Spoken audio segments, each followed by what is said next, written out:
Does exercise have a positive impact on breast cancer patients? Well, the answer is yes, and let me fill you in with more details. Hi, everybody. I'm Dr. Jay Harness. I'm the founder of Cancer Fitness, and I'm also the Chief Medical Officer at Maple Tree Cancer.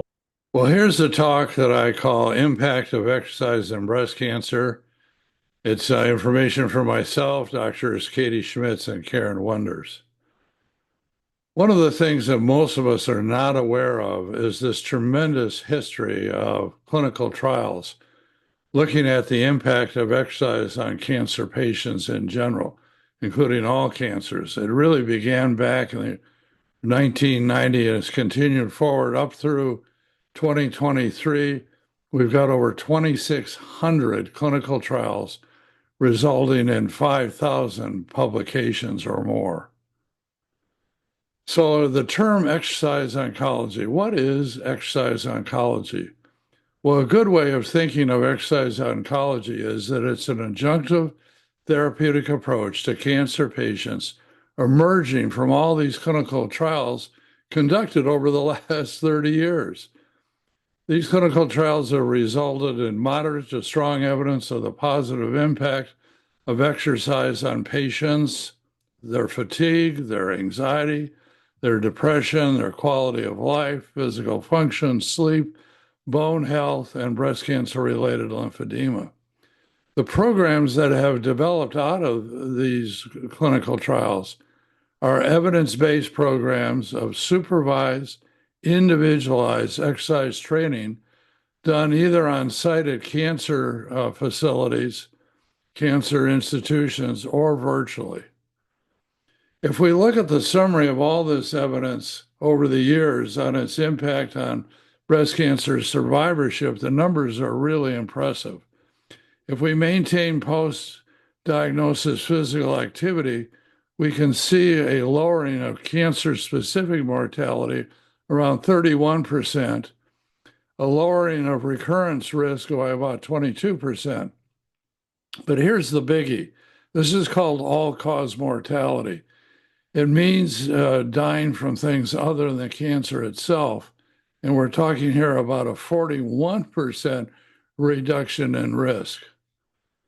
Well, what kind of exercise should patients be doing during their breast cancer treatment?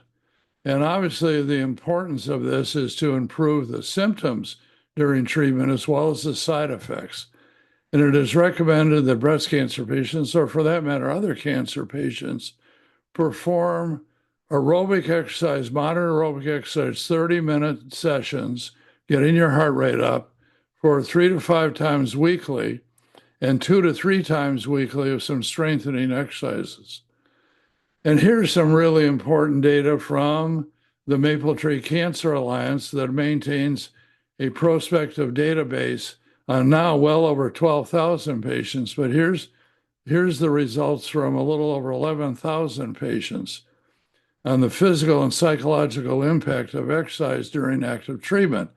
It increases quality of life by nearly 59%, increases cardiovascular endurance by 15%, muscular endurance around 18%, increase in flexibility of around 32%. Here's a really big one about feeling more positive, around 76%, and feeling supported at almost 60%. If we then look at the fiscal impact of exercise oncology programs during active treatment, the programs can decrease hospital inpatient stays by around 6%, the length of those stays by nearly 20%, a decrease in subsequent ER visits of 27%, decrease in total patient encounters, including outpatient encounters by a third, and big number decreasing readmissions by nearly 50%.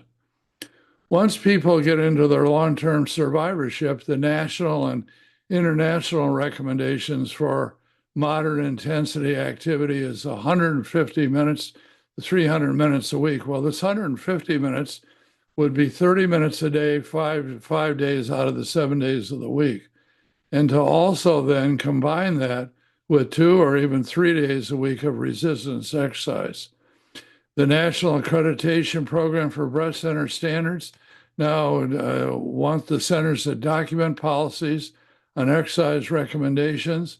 NCCN, the National Comprehensive Cancer Network, has these same guidelines up here during long-term survivorship.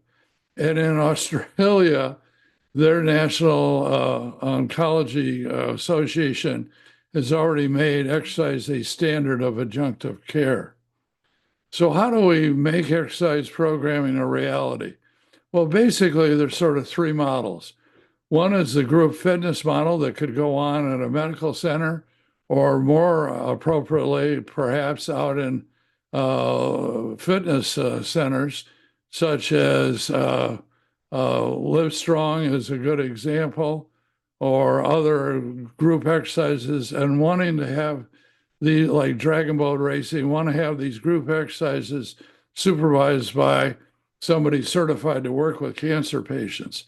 A consultation model is one in which there's a consultant at a medical center who then has patients referred to the consultant, who will then create a program that can be done on-site or off-site, but often using the consultation model, the program is done off-site. Then the one-on-one model that Mapletree runs at over 65 hospitals in the United States, we actually have people on-site working with the cancer patients, either individually or in groups.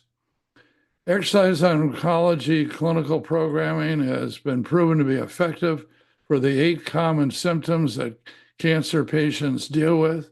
It improves chemotherapy compliance rates, can lower recurrence rate and improve survival rates in certain cancers.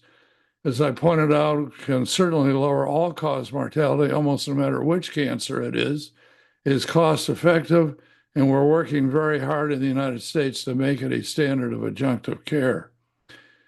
For those of you interested in books about all this, I would refer you to Katie Schmidt's book, Moving Through Cancer, which is an exercise and strength training program for the fight of your life.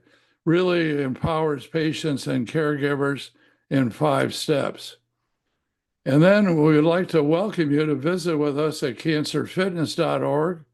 We have a wonderful website explaining in depth what exercise oncology programs are all about. We've got a resource page where you can link up with multiple different resources, and we have increasing numbers of video and blogs. So please join us at cancerfitness.org. Many thanks for your attention. All the best.